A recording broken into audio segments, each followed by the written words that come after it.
নমস্কার, আমি অদিতি চক্রবর্তী। সবাই কেমন আছেন? আশা করছি সবাই ভালো আছেন, সুস্থ আছেন। আজকে আমি আপনাদের জন্য খুব সুন্দর একটা ভিডিও নিয়ে এসেছি। সবার আগে বলি, সবাইকে অসংখ্য ধন্যবাদ আমার পাশে থাকার জন্য, আমাকে সাপোর্ট করার জন্য। আমার ভিউয়ার, সাবস্ক্রাইবার যারা আছেন আর আদার্স যারা আছেন, সবাইকে অসংখ্য ধন্যবাদ। আজকে সবচেয়ে গুরুত্বপূর্ণ বিষয় হলো আমরা কিভাবে একটা বেডশিটের ওপরে ফেব্রিক ডিজাইন করব। বেডশিটের ওপর কিভাবে রং করতে হয়, কিভাবে ফেব্রিক ডিজাইন করবেন আপনারা, কিভাবে বেডশিটের ওপরে আঁকবেন, অবশ্যই আমি ভিডিওটায় সম্পূর্ণ দেখাবো। আমার ভিডিও কেমন লাগে আপনাদের অবশ্যই কমেন্টের মাধ্যমে আমাকে জানাবেন।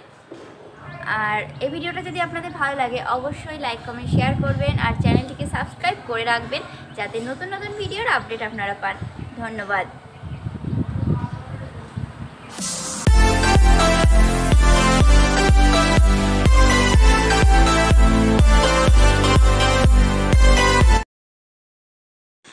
ভিডিওর প্রথমেই আমি বলেছি তোমাদের যে বেডশিটের ওপরে ডিজাইন করে দেখাবো।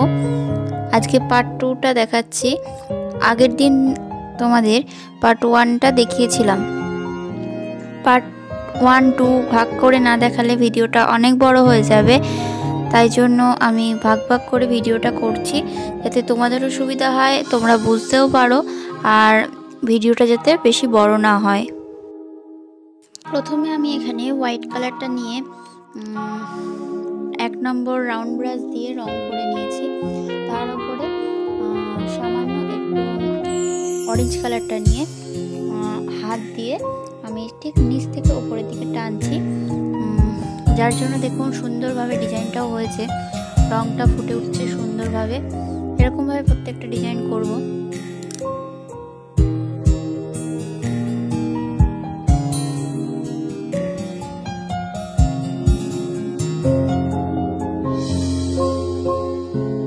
এবার আমি পাতার কালারটা করছি। এখানে একটুখানি স্যাপ গ্রিন কালারটা নিয়েছি আর রাউন্ড ব্রাশটা নিয়েছি 2 নাম্বার, ওটা দিয়ে আমি রংটা করছি।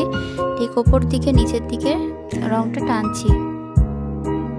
এভাবে রং করলে পাতার কালারটাও সুন্দরভাবে ফুটে উঠবে আর দেখতেও সুন্দর লাগবে।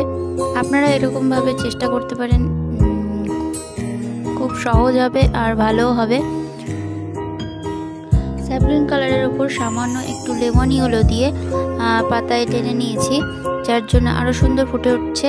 আর মাঝখানটায় একটু হোয়াইট কালারটা ব্যবহার করেছি।